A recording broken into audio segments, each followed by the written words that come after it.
Everybody's into board book and can see what we're going to be looking at tonight. I see nods, so that's good. Okay, so the first thing on the agenda is regarding middle school math, and I believe Jason and Pam have a presentation to be able to tell us a little bit more about that. Yes, thank you. There's certainly one document that was put into board book that we'll use as a reference, but I just wanted to kind of introduce that document and then open it up for discussion. So it was really through the continuous improvement model that we started looking at or continuing conversations around the future of K-12 mathematics. And those discussions have certainly been expedited by a recent move towards distance learning. And thus far, these discussions have involved these different subgroups. We have had discussions with the director team, the administrative team at Lincoln High School, the administrative team of both middle schools. We had these discussions with our high school student learning liaison, our middle school student learning liaison, all members, obviously, of the student learning office, our board president, and then most recently, Pam and I chatted through this idea with Meredith as the curriculum committee chair. And today's topic is really 4 components. And one is that we are thinking through and want to have a discussion around not having a compacted math class at the 7th grade level next year. The second piece of that would be we currently have 7th graders that are in compacted math. We would offer that option to them as 8th graders next year. The third component is really providing high quality, targeted, and individualized professional development for all middle school and high school math teachers. And that professional development would be around best practices in differentiating math instruction.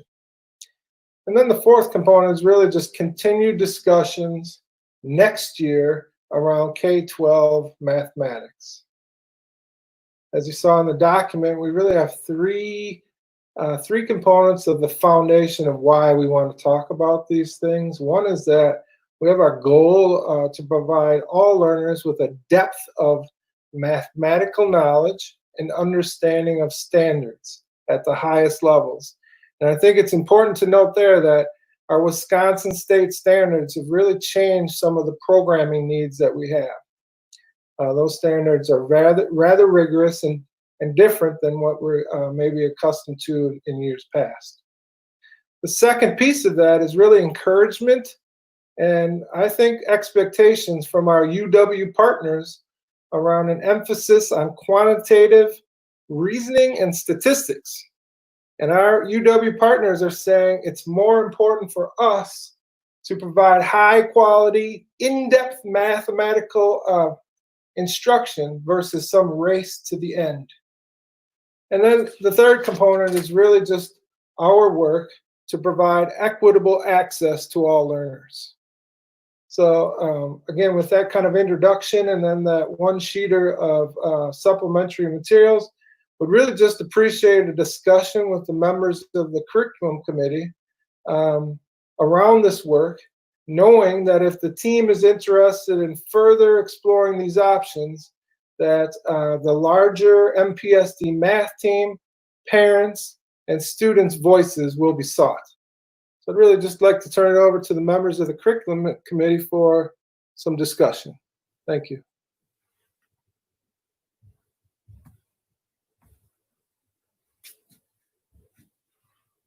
Lisa and Kathy, would one of you want to start?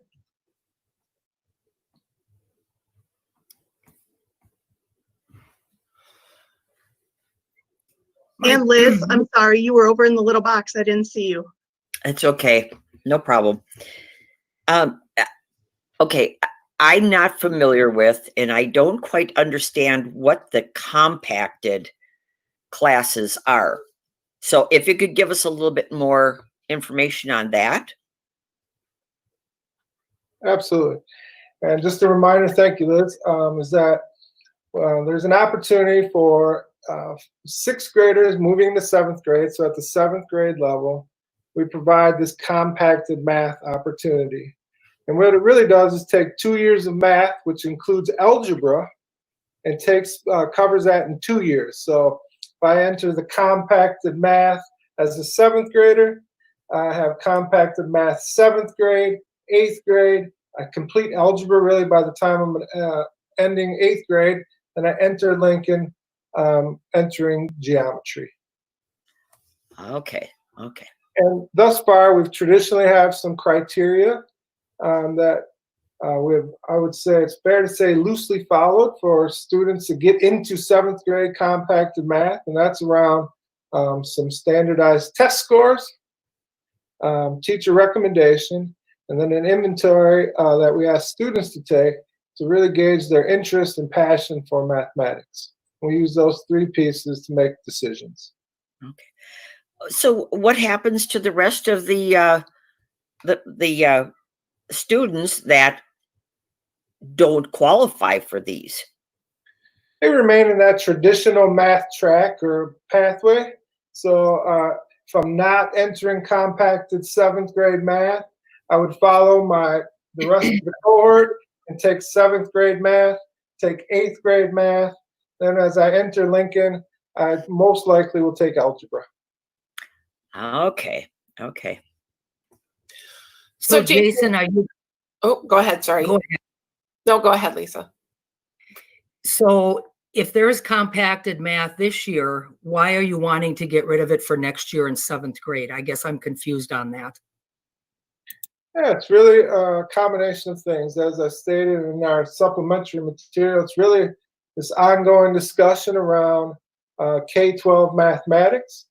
We're learning more about what our UW partners are asking for.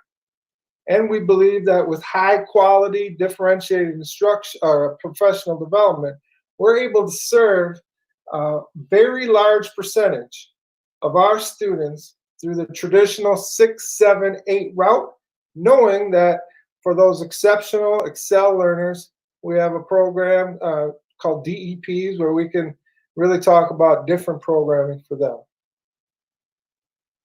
So Jason, you're speaking of the UW system and the needs that they're asking for, saying I read a lot of the materials that they're stating they're having to reteach a lot of our students as they enter into their college studies. However, are we distinguishing between the students who've gone through our advanced math program versus students who have gone through, say, the regular track, for lack of a better term? Is there a distinguished difference, and have we data about that, or is this just an overall feeling the UW system is giving us? I think it's 2 components. Thank you for asking. One is that there's definitely an overarching communication from our UW partners that less is more, right? Really dig deep into those mathematical standards to allow all students to have a firm grasp of all the standards that they expect from us. I think a second component of that is really we've done some longitudinal studies, so we have some data to say that we can double down on that standards coverage when we need to. So I don't know. I think I answered your question there. Okay. I think sorry, go ahead. I interrupted. I feel like as I've kind of sat with this for about a week, one of my biggest I have 2 very large concerns. One of them is not all kids go to UW. And not all kids, some kids need that STEM route. And my biggest concern is this means that for acceleration for middle schools, if I'm going into a STEM route, now I have to double up in science classes because we no longer have accelerated science in middle school. And I'd have to double up in math as well, and in high school, which precludes then a lot of the other elective times. And so I have a concern about that, really ripping kids apart from other electives that may be more towards the arts as well as the sciences. So I guess that's it's a scheduling thing. right? There's only so many hours in the day. And if we're shoving all acceleration towards Lincoln, except for a few kids, that's a concern for me. I think this would be more of a feeling than actual literature, but I would say what I believe our UW partners would say is that we can do a better job of really having discussions, really through that academic career planning process, of having discussions with students about what is their passion and pathway, and matching up their courses that align with that. Jason, So don't we definitely- already do that? Sorry, but Jason, don't we already do that? Every student in the 8th grade meets with the counselor to lay out their track for high school, their expectations, using their interests, using their aptitudes. Don't we already do that for students? We do have a robust ACP program at the high school level, yes. No, in 8th grade, every one of our students, I believe, meets with a counselor, not a student counselor, sorry, but a counselor to lay out their high school track. Is that correct? Yes, beginning in 8th grade, we have a robust ACP program at high school. Okay. Yes, absolutely. So this is nothing new then that we're adding to it. It's not like you're suggesting that now we're going to start doing this. It's something we're already doing. So it's not adding any value with what you're saying right now. Do you know what I'm saying? Like, we already do that. So I see things being taken away. What are we adding for students? What are the positive sides of this? What is the rationale? And what is the history of the thinking? Where does this come from? I've read a lot of articles since this came up on Friday, Saturday, that there's a trend toward what they call detracking. And I'm very hesitant about the entire program. I think we have some different verbiage here in the things that have been supplied to us as a committee. But where are the statistics? Where is the data? This is actually working. And I found 2 districts who are using it, but they're nothing like our districts. You're talking about San Francisco with 56,000 students. That's a whole different kind of animal than here in Manitowoc. So I guess those are the things that I'm wondering: rationale, history, benefits. Lori, did you have something? I saw your hand go up. Oh, can't hear you. I had to find my mouse. Kathy, those are great, really great questions. And I've been part of discussions at the higher ed level. There's a committee that meets statewide every fall. So, and at that conference, the UW is represented, but so are the tech schools and so are the private colleges. And it's specifically around mathematics. They have another one that's around ELA and reading and writing, but UW-Madison hosts it. And while we were there, we learned the last 2 years about an initiative statewide that's called the Math Equity Project.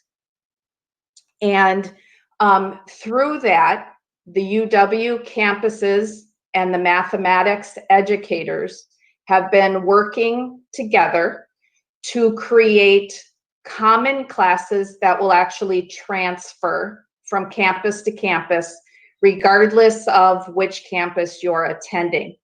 So in the past, if you took, say, Calc 1 at one campus, it wouldn't necessarily transfer as Calc 1 to another campus. Right. Because the different math that's taught in it was determined by the instructor at that campus versus a universal.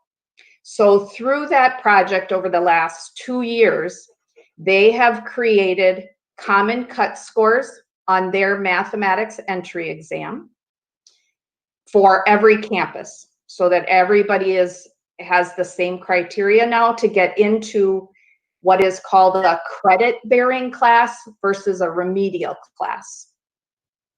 They've also created 3 entry-level classes depending on your career path. So if you are going into STEM, there's a college algebra class as the base class. It's about the equivalent of pre-calc, an Alg 2 pre-calc class. So if you're going into a STEM field at any one of the UW colleges, going that direction, as long as you placed on the math placement test high enough, you would go into that college algebra class. If you happened to have taken AP Calc and scored high enough on the AP Calc exam, you might be able to skip the college algebra class and go into a calculus class, depending on your score and how you did.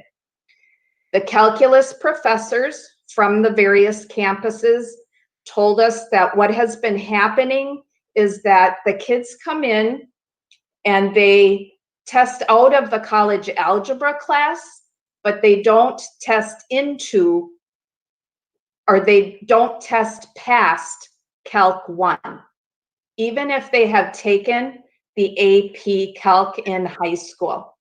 And the reason behind that is because their algebra skills are weak.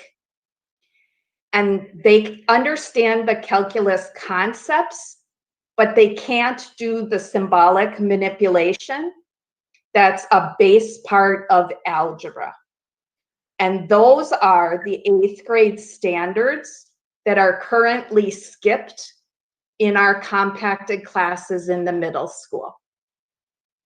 So there's a reason that those kids who are going through what Wisconsin high schools have considered that acceleration through the middle school standards, there's a reason that they're not doing as well as what they think they should after AP Calc.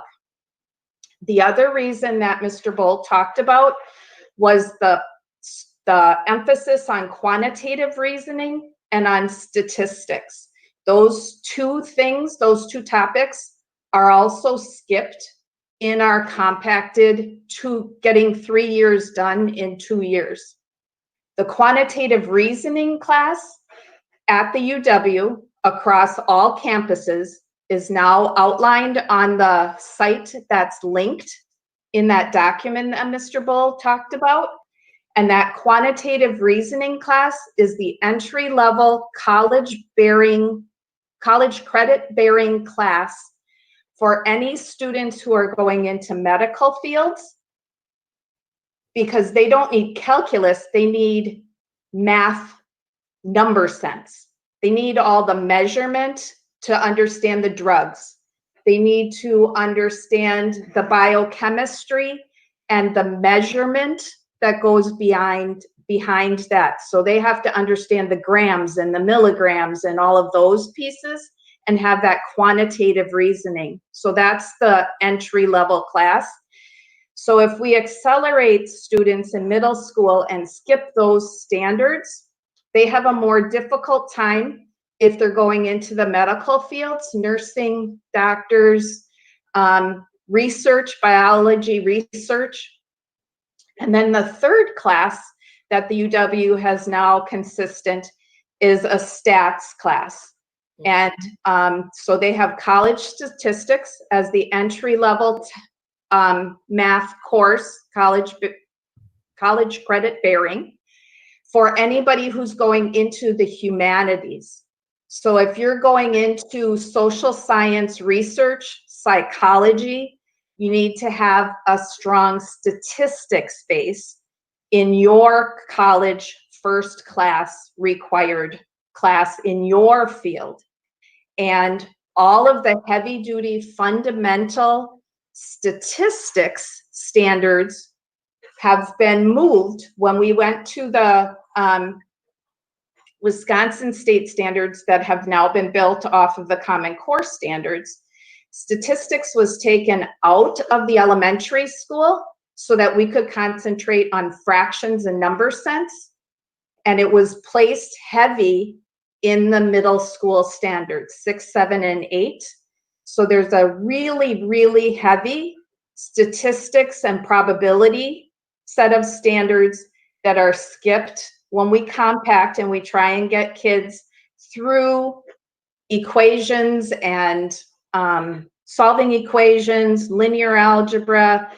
It's to the detriment of something, right? And so those two big sets of things, the quantitative reasoning, when we take that away from kids, my opinion is that we're giving them fewer choices when they're going out into the career paths. And nationally, as the Wisconsin Mathematics Council president, we know that colleges across the country, so Meredith was really worried about, yeah, we don't go to the UW. The tech schools in Wisconsin are also in on this. So they are also starting to have those conversations so that classes will transfer from one to another. And colleges across the country are having the same problem with the kids that have accelerated over since the Common Core came out. Because what that basically did, when we had the old standards, 8th grade standards were the same as 7th grade standards. So 8th grade was a repeat of 7th grade for more practice with fractions and rational numbers. So we used to be able to skip it. And it didn't hurt anybody because they weren't really skipping standards. But now we're skipping huge chunks of standards, especially the algebra standards, the linear algebra, the quantitative reasoning, and the probability and statistics, because there isn't any repetition from 7th grade standards to 8th grade standards anymore. Do we currently offer statistics at Lincoln? It's based on the fact that the students have the foundation from 7th and 8th grade if they're going to be successful. So like the AP stats teacher is depending on the kids understanding mean, median, mode, some basic probability, those kinds of things. Otherwise, the kids go into that class at a disadvantage. So I may be misunderstanding what you're saying, but we are talking about the UW system with 3 entry-level classes that they are going to be requiring the different fields of study, correct? Mm-hmm. So when we have advanced students, they have an opportunity to test out of that and perhaps receive credit for that class they're passing out of. So that puts them one course ahead. Or we also have the students who would be required to take that class.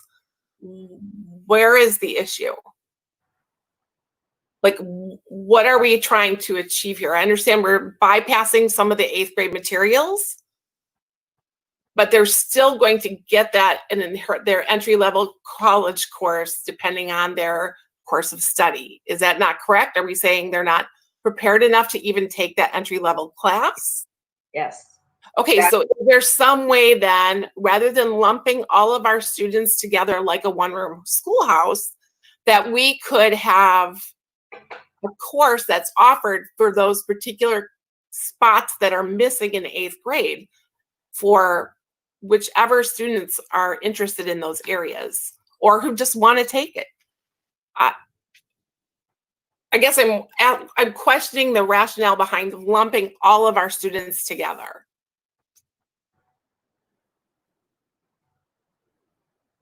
The research in mathematics education says, and the last 20 years have really worked on this, says that having all of the students together creates the depth of understanding because of the different ways that students come to mathematics. So, like, an example that I could give you, when I first went through the training for our CPM program at the secondary schools, I took the first class that I took was the 8th grade math and how to teach that. And one of the things that is very predominant there is being able to see patterns in functions, in equations, and the solutions to those equations visually. And when you can look at a model of what the numbers represent, that's how math is used in the real world now, because computers solve the equations, right? You can pick up your phone and you can put the app on there and take a picture of the equation, and your app will solve the equation. What our students are struggling to do is write the equation that matches the problem, that matches the situation and creates.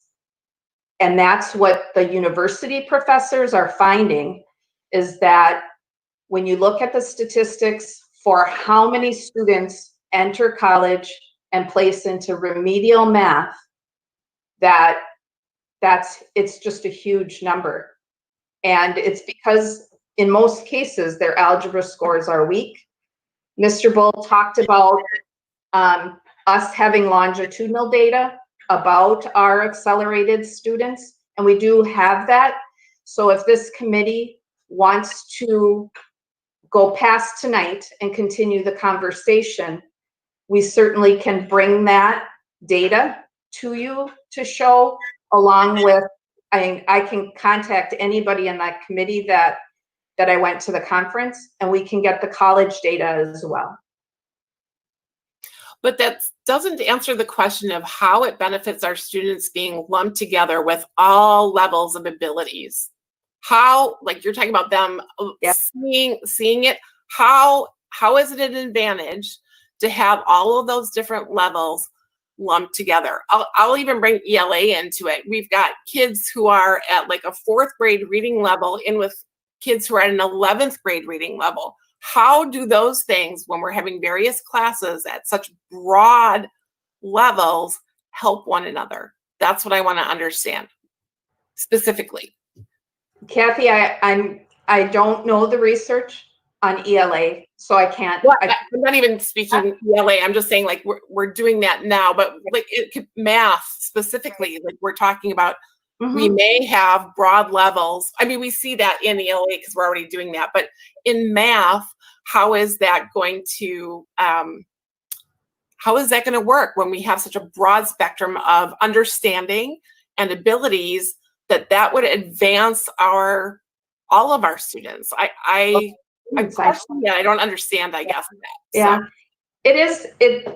It's counterintuitive. It truly is to see that, and it's hard for me to explain without examples and a chalkboard or anything. I can give you, again, if the committee is willing to continue the conversation, I can absolutely pull up research, give you examples, find the national recommendations. I know that as the Excel program support person who worked diligently to create in Manitowoc and just an outstanding Excel program, that I have a heart, and it'll start me, like, you'll hear my voice shake now, because I have a heart for those students, because they deserve to learn every single day. They deserve to be challenged every single day. In my heart of hearts, I believe that we are doing them a disservice by providing that challenge by skipping and accelerating rather than providing depth. And I just, like, I have a lot of research that would back that. Lori, here, you have the greatest understanding of to know where my experiences lie, because I have known you since you first came and to develop that program along with Deb Douglas. And in my own experience, I will say that our own son, who was put through that track of math, has been very successful because of the education he was given, and he uses it every single day. He is a very high level thinker, and I really, truly do not know what would have happened to that boy had he not been given that opportunity to go through the math program that we had. He's remarkably successful because of his education through the MPSD, and then of course on to college. But his foundations were all what we offered him here. So I'm hesitant to change those things because I see the opportunities he was given and the excellent education he was given. So to make such a drastic change, I'm very apprehensive about that. I also know that from a teacher standpoint, to teach to multiple levels within a classroom, I've done it myself, is extremely difficult.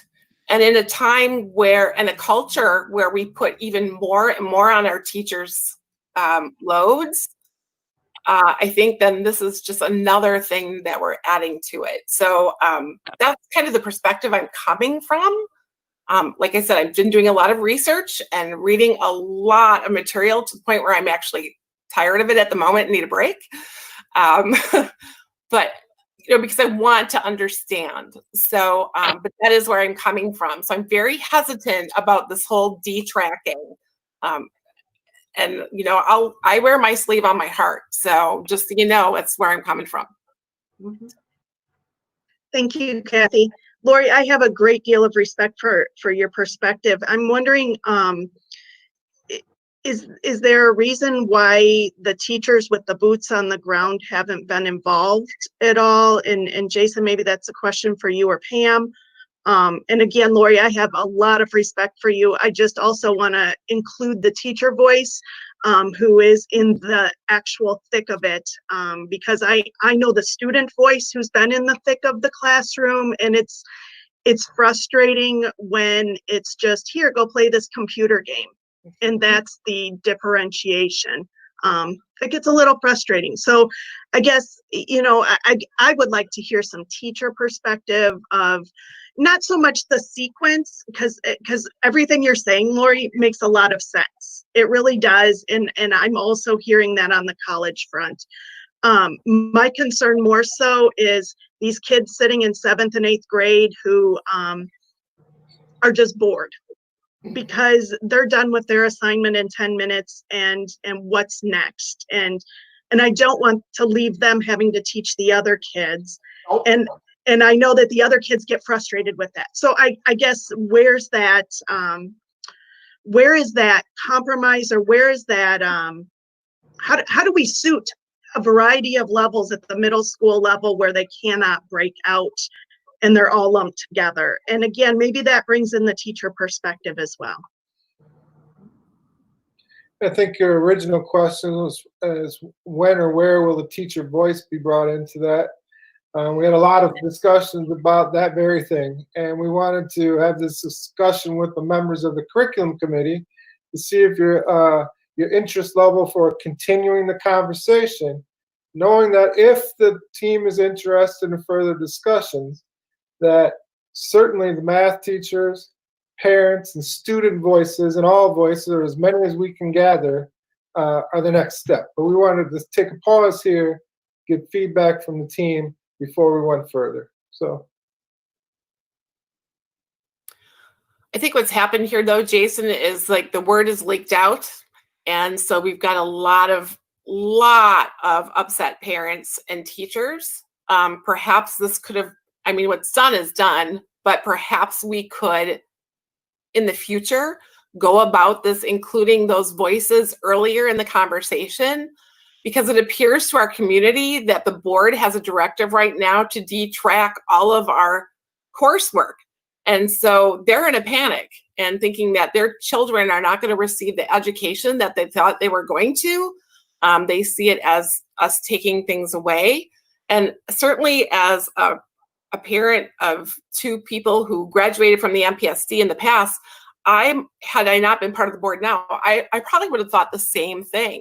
So I think that as far as including community and teachers moving forward, those things should be just generally done sooner than later, rather than we end up with a barrage of emails with voices who are really upset. So that would just be my recommendation in general.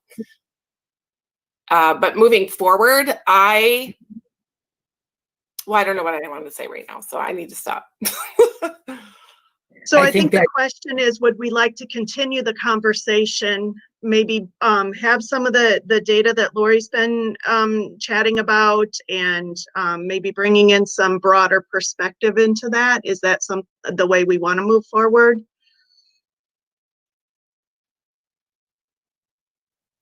When would these things happen, especially since we are in like this COVID state where everything has to be online? How would that look, and how can we have, it brings us back to the same question we've been talking about as a board in our regular board meetings. How do we actually include the public at this point in time? What is our time frame? What are you thinking as a committee? Lori, Pam, Jason? I personally, I'm very hesitant to make any sweeping changes at this time, because again, we don't know what that's going to look like, but I also don't want to let another group of kids slip through the cracks and get to high school and graduate and not be prepared. And so I'm not sure the turnaround can be by fall to Right. make these changes. Yes. And maybe Pam and Jason have better insight into that. We're confident that we can creatively and innovatively bring folks together for these discussions. The math team, certainly we can gather to get their feedback. And I don't know, as we sit here today, what it would look like to get some parent input, but we do, last time I checked, have more than 700 respondents, parent respondents to our distance learning survey. So there are opportunities to get feedback from all stakeholder groups now to August, knowing that August is the time where we need to finalize our schedules, and this would be part of that. I guess as a member, I'm not comfortable at this time eliminating any of our programming for students. I think that this could be a conversation that we continue, but only with community and teacher involvement. I think as a board, we need to make it very clear that it's not our intention to detrack our entire system and our math, but that we are investigating only at this point, and that we fully intend to have transparency and involvement with all those who want to voice their concerns or desires. It could be people who are all about this, but either way, that's how I feel. So I would just add that thanks to everybody's impact. I think it's really important that we also bring to the board the equity that has currently and previously been in the classes that are the compacted. I did some initial research last year using our criteria, and what we found was there were very few students, less than 10, who met the criteria, but yet the classes were full of students who didn't meet the criteria, whose parents advocated for them. And those students were typically not meeting the criteria of common school district population. So if we want to talk about what it looks like in those classes, it doesn't look like other classes, because we don't just use the criteria, we use parent recommendations based on their interest in students being in classes that they don't meet the criteria. So just a piece that the board should consider as they look at who actually is participating in those classes. And then the other piece that I would say is, if what I heard Lori say is that our students are not prepared in this compacted sense. And we also know that our students likely didn't have the same mathematical instruction that they had from March 18th until now, but the curriculum won't change. And so what we're going to do is expect these students, whether they're in 8th grade or 7th grade, to be on par at a high level and go through this 1.5 years of math in 1 year based on probably not being where they should be at this time. It's not that might be just a 1 year problem, but I think that's something that I worry about. Like, we left on March 18th, some kids are probably doing pretty well, but if we looked at where those students and what they missed, we're not going to go back and do that because we have a year and a half of mathematics that we have to teach them this upcoming year. And so that worries me a little bit about putting kids in a position to be in my experience in schools, it's not in algebra and geometry, it's in algebra 2 and pre-calculus that they realize that they're too far and there's nowhere for them to go. I can't get out and go to a class that's lesser and I still need 3 credits in high school. And we see students who's never got D's and C's before getting D's and C's in their second year in high school because they're in classes that are too far advanced because they don't have the previous work. So that's a big picture concern that I think we can look at some of the data and say, how are our students scoring and how are they entering those classes? I think it's also fair to say that if we use that criteria to identify 7th grade kids, I don't remember the exact data, but I think Jason shared just an anecdotal that there's less than 10 because the criteria is the criteria. And if you haven't had the background knowledge, you likely didn't meet that criteria. So that's another example of what we've done in the past then is invite students so that we have an actual class, because we can't offer a class of 10, because if we do, the other class has 30. So we invite kids from the 30 to come in who don't meet the criteria, and then they move along with those students as well. And it just is an inequitable model that we have in some cases. So it's something to consider as we move forward. Couldn't, though, then, since we would know that going into it, that we had a number of students who didn't meet the criteria, couldn't then that class be differentiated into 2 groups? And I'll use the example of IB. When you get to a point in IB, they also have kind of what they call high IB and low IB, and they were separated out into groups, and there was differentiation within that top tier class. Couldn't we offer them that to the students within the advanced program? You still have kids who want to do this, maybe parents who are advocating, maybe they know what their track or what they're interested in the future.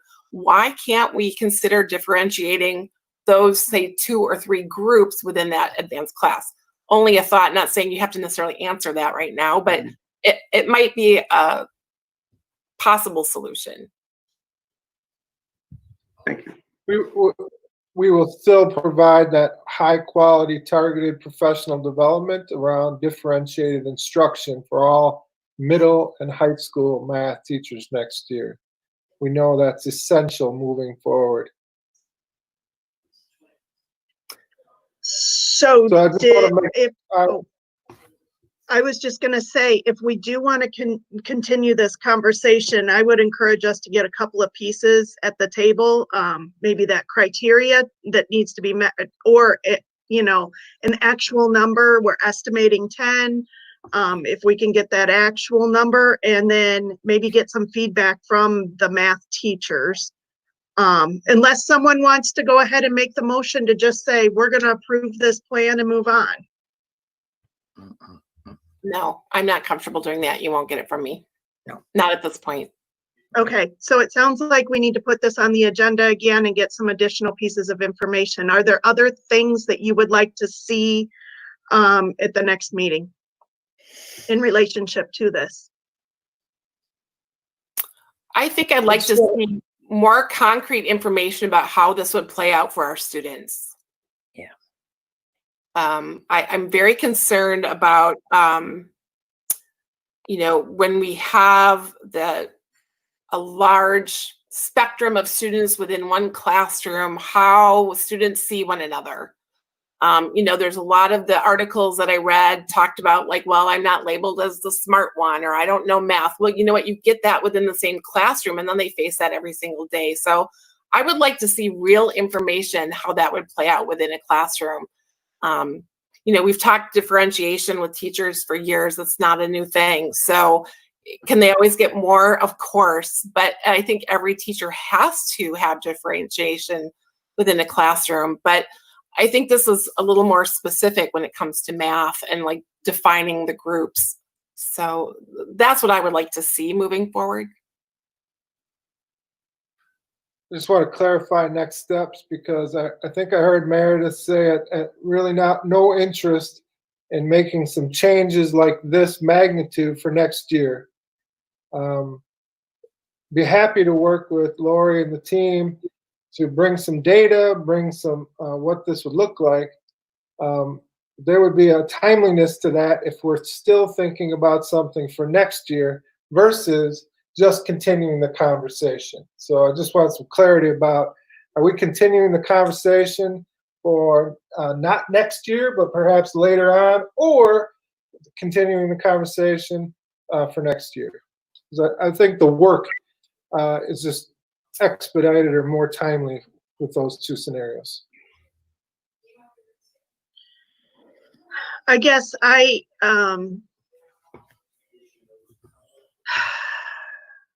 it's a good question. And I'm struggling for an answer simply because I feel like this year was a very large change for the entire community to absorb with the middle school model and some of the things that were misunderstood walking into this year. And now we're saying, here's another potential large shift. And I'm not sure the community and the parents are ready to absorb another large shift for the following year, including being potentially still in COVID land. And I say that fairly flippantly, but also seriously, because that is a consideration with the amount of change that people have had to absorb. Liz and Kathy, are you thinking that we should move forward for this year? I've shared my thoughts, but I don't want to influence you.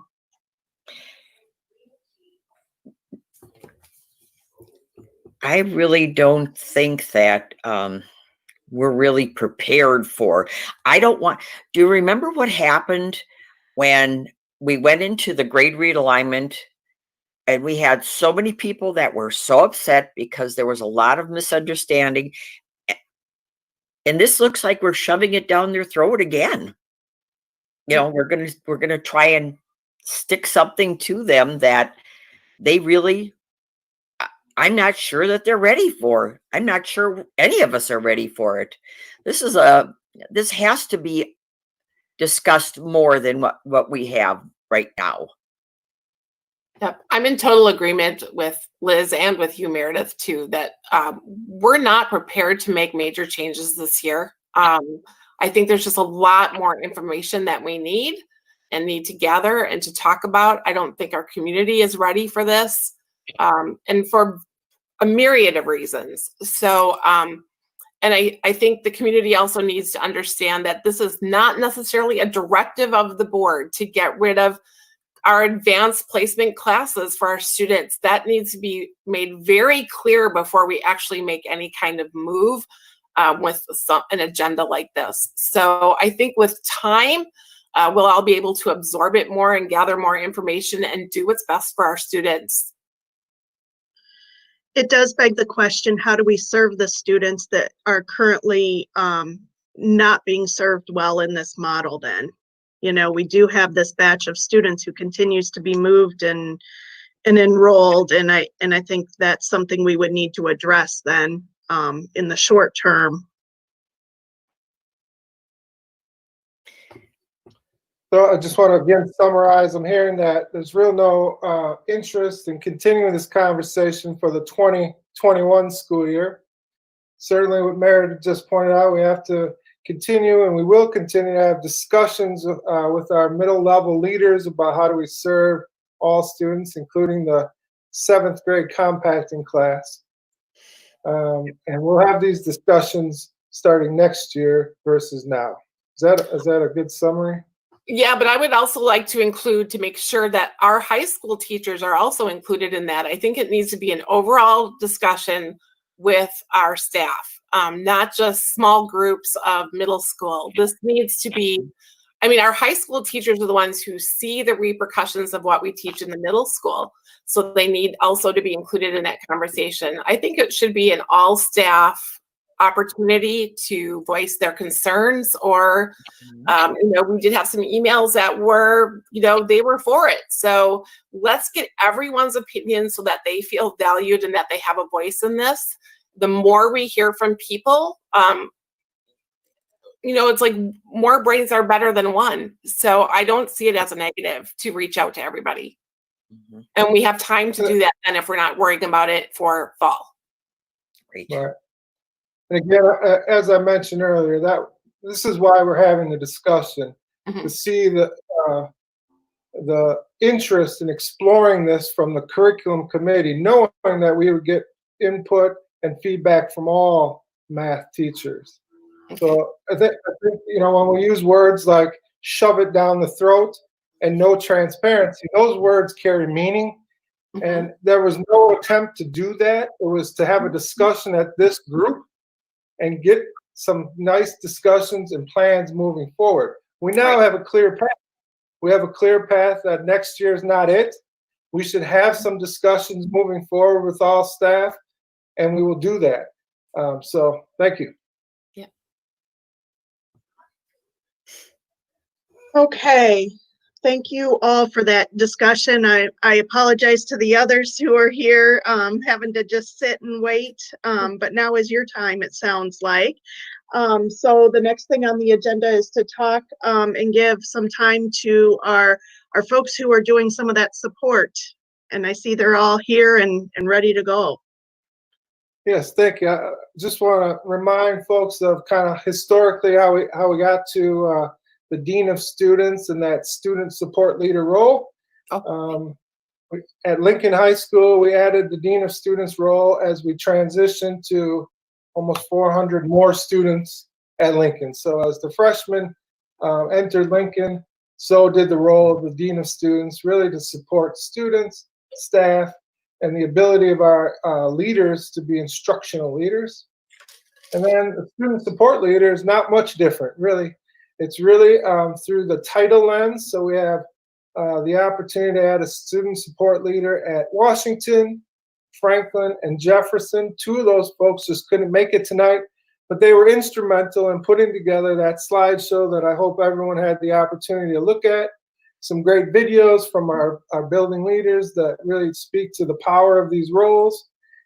Don't think that it's prudent for us to share or go through that slideshow today, but I would turn it over to Jill and Lainey, knowing they are in the buildings rocking this world. And if you could just give us an overview of the work and how you see it impacting learning, and then answer any questions, it'd be great. So thank you for being here. Thank you all for having us. I would say that this is a very unique role in our district, and I think it really makes a big impact on student achievement and student success in our buildings. One thing that I was having a conversation with Lee, Kyle, and Katie, our principal and vice principals at Lincoln High School, and what we really were talking about is by having an additional person at the high school to support students, they are able to get into the classroom, spend a critical amount of time being instructional coaches and making sure that our students are receiving best practice instruction, which from the lengthy math conversation, you can tell that instructional piece is so important.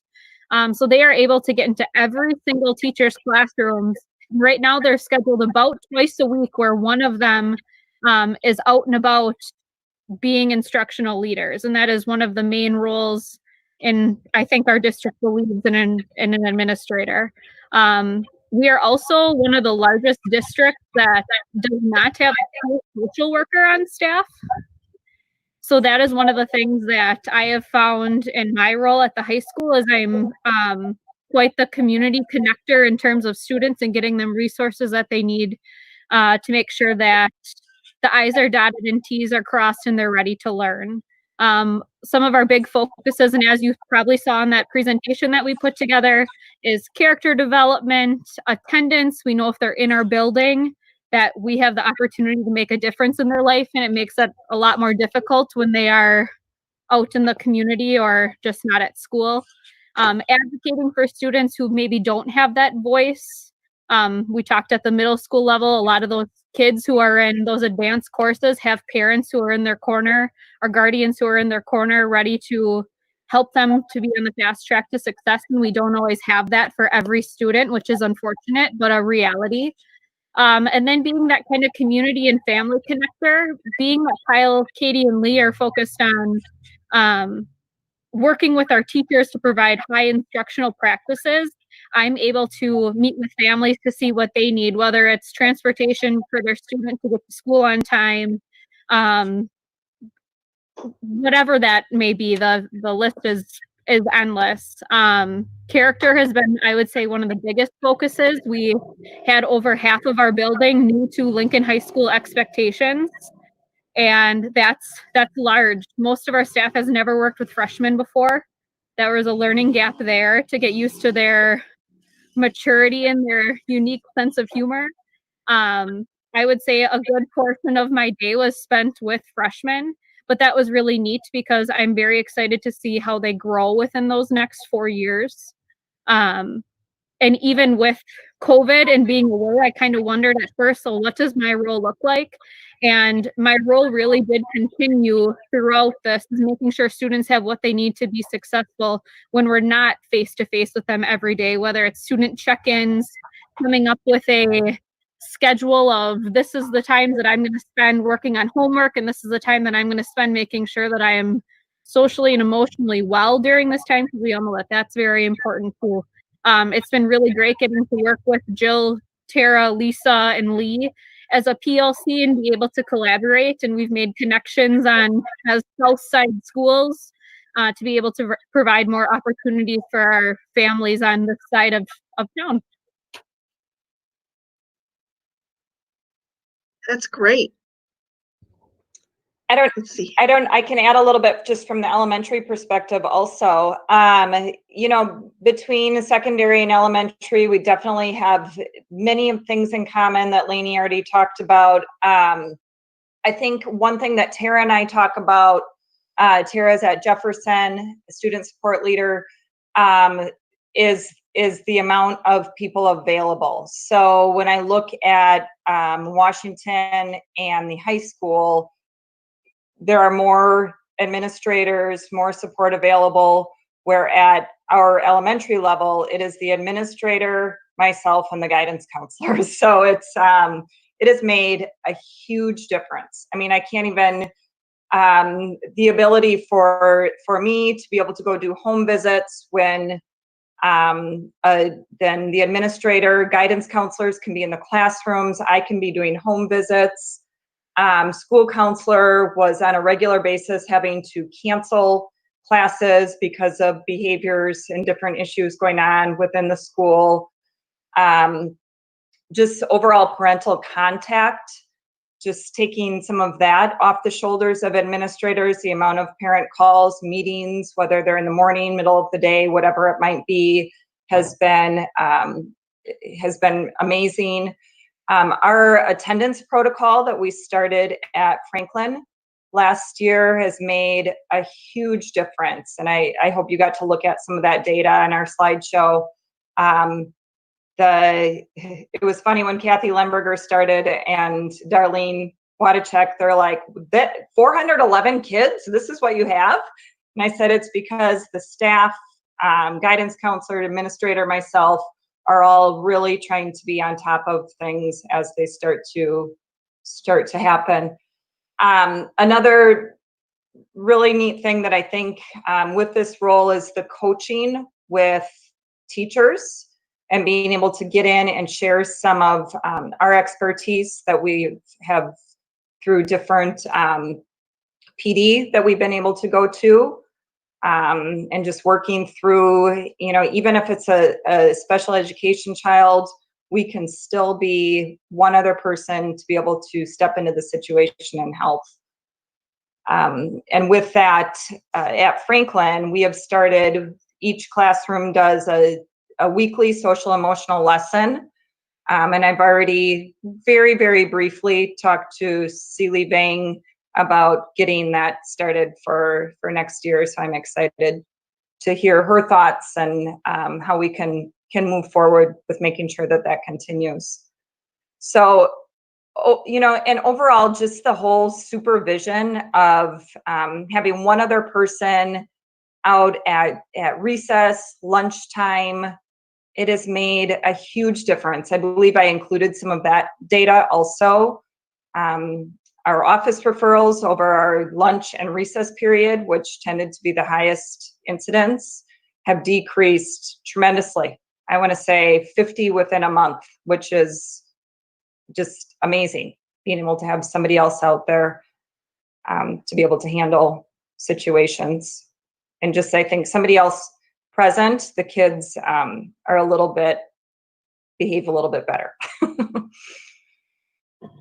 So then as we move forward into next year, and now that we have another year of having our feet on the ground, and whatever next year looks like, some of our plans, if all goes well, is kind of some of that expansion of collaboration between the high school, middle school, and elementaries.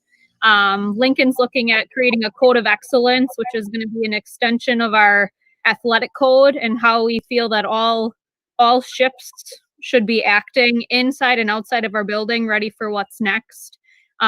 More work with our communication. A lot of the schools have adopted some of the things that the SSLs and my role as a dean have created with the SMORE Monday memos and things like that, communicating with families, which has been really great.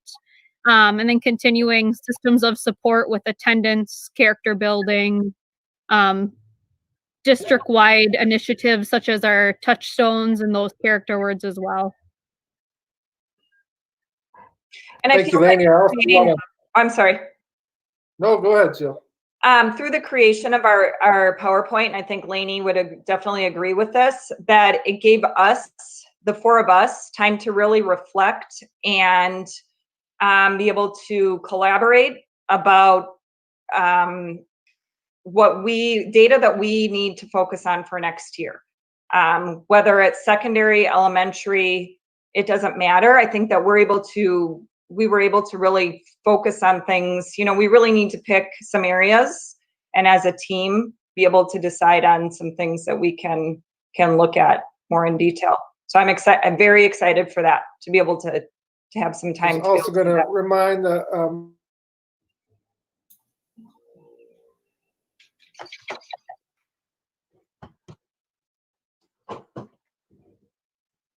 Jason, can you repeat that? You froze. yeah, I apologize. That's okay. I'm just reminding the members of the committee that we're also fortunate to have be in a position to add more team members. So we will have a dean of students that next year that's shared between Riverview and Jackson, and then shared SSL student support leader that's shared between Monroe and Madison. So we're really working hard to ensure that these great folks like Lainey, Jill, and Tara and Lisa, we're expanding that to allow those folks to really rock the character ed, but also impact teaching and learning at a high level. Thank you. And thank you both for the PowerPoint. It was really cool to see all that's being done. And as you collect your data, we've had pretty extensive conversations about behavioral data over the past year. And you know, Jason and Pam can help fill you in on some of those things that we've looked for in the past and be able to just supplement with the great things that you're doing. But it's clear you're moving the needle, and we appreciate that. I definitely think that the concern should be, again, we know we have behavioral issues in the district. When these positions were first approved by the board for the student support leaders, I was under the impression that behaviors were going to be one of the main things that you were going to be working on. So I would really like you to give some thought into how you can put the behavioral issue into these positions to help improve things. Okay, so that's what I would definitely like to see. Yep, thank you. And one of the things that we have in our PowerPoint is we usually refer to behavioral things is character development. So anytime you see character development is where you're really looking at students who would have, which we would previously call maybe some behavior concerns. And we want to make sure that their character is developed to the point that they're ready to be successful contributing members of our community. Okay, thank you for clarifying. One great thing about this role, it doesn't matter if you're high school, middle school now, elementary, it is another person that they can build a relationship with. So, majority of our day, as you saw from our PowerPoint, is spent with behaviors, but the core of that is building relationships. We're working really hard to eliminate is not the word, but to decrease the behaviors and to help staff members through that coaching realm of the key is building the relationships. And as a student support leader, I 100% know that that is the main key. And I know Lainey will agree to that. So, just moving, it's very, very exciting to hear that other buildings are also going to be able to have this role as another person to be able to help and to communicate that the importance of that. And all of the individuals in this role were teachers to start. And I think at the end of the day, we want to build character in students. So we're not just putting out fires. I don't think we would be doing our district any good by just putting out the fires and waiting for the next one to occur. Instead, if we teach students what we want, how we want them to act and what we're expecting, we have the opportunity to decrease those overall so that, and you can see in some of the data, our repeat offenders are very few and far between because we are working at teaching them the expectations versus just disciplining them for whatever shortcoming it was that they had. Excellent. Okay, Thank good to hear. you. Thank you. Yeah, I'll look forward to seeing that data and maybe circling around in about 6 months or so and see how things are going, and who knows where we'll be or how we'll be, but hearing some more about that. Yeah. You guys are incredibly busy. Yeah. Let's see here. We have one more thing to run through, and that's the achievement gap information. So Pam and Jason. So the achievement gap reduction report is something that is required at the end of each semester. The board is required to get a report, and basically it's an update on what Jefferson and Franklin have been doing as it relates to looking at the achievement gaps in reading and math across K through third grade levels. And so at the beginning of the year, the two buildings put together their plan and their goals, and then they work through and monitor their baseline data in the fall, and they check that in the winter and look at their benchmark data to see how they're making progress, and then continue that throughout the end of the year. This year with distance learning, it became a little bit of an interesting challenge because we had just finished our benchmarking, our winter benchmarking in the end of end of January, early February. And then in March, we were on a distance learning model. And so the state revised their expectations for the end of the year reporting for AGR for this year, and basically just asked for any indication of data that was reviewed between the end of our last benchmarking and the time that we went on distance learning, and then just asked for an update on what was the approach that the schools took to distance learning. And so the documents that were shared in board book reflect that information. In some cases, for example, Franklin provided some information about the things that teachers did in their classrooms to kind of monitor data, from formative assessments to running records to some math fact fluency activities, different things like that. I know that Jefferson did do a data wall at the beginning of the year where they took their baseline data, and we're continuing to monitor that as throughout the year as PLC teams, and really taking a look at how they were building into their formative assessment practices to help meet the needs of students. But for the end of the year, obviously a lot of that individualized attention for students was really things that the teachers did when they tried to engage with students during Google Meets, during one-on-one conferring sessions.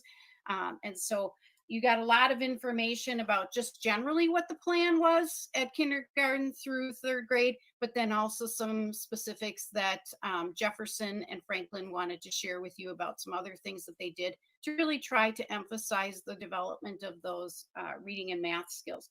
I will say, if you had a chance to look at the mid-year data, that they were seeing some growth across all areas. The one piece I would indicate again is just a reminder that kindergarten is a little bit different. We tend to see our scores go down a little bit as we get to that mid-year and end of the year. And that is because at kindergarten, the entrance assessments are really readiness. They're not really, the skill development ratchets up quite a bit. And so you will see that the fall semester data went down compared to the start of the year, and that's just because of that skill level ratcheting up. There's just the benchmarking, or excuse me, the baseline at the beginning of the year is really about, are the students ready to come into school? And then when the teachers really start digging into those actual school skills and development of those reading and math skills, we tend to get more of a better picture of where students are functioning at. But it was encouraging to see that the schools were making progress towards their goals. And certainly they'll be able to use this information as they start to think about what next year will be looking like. We do use the small class size and try to keep to about an 18-to-1 ratio. Occasionally when we have families move into the area, we have more than, an 18-to-1 ratio, but we also have the benefit at both Jefferson and Franklin of having our reading teachers who are supporting in classrooms, and also our math coaches who also provide some additional support to teachers and to PLC teams. So we're very fortunate in terms of that additional hands in there to help kind of guide the process for intervening for students that need it. So I don't want to go through the whole report. Hopefully you had an opportunity to take a look at it, but happy to answer any questions that you might have. Anybody have any questions for Pam? Uh-oh.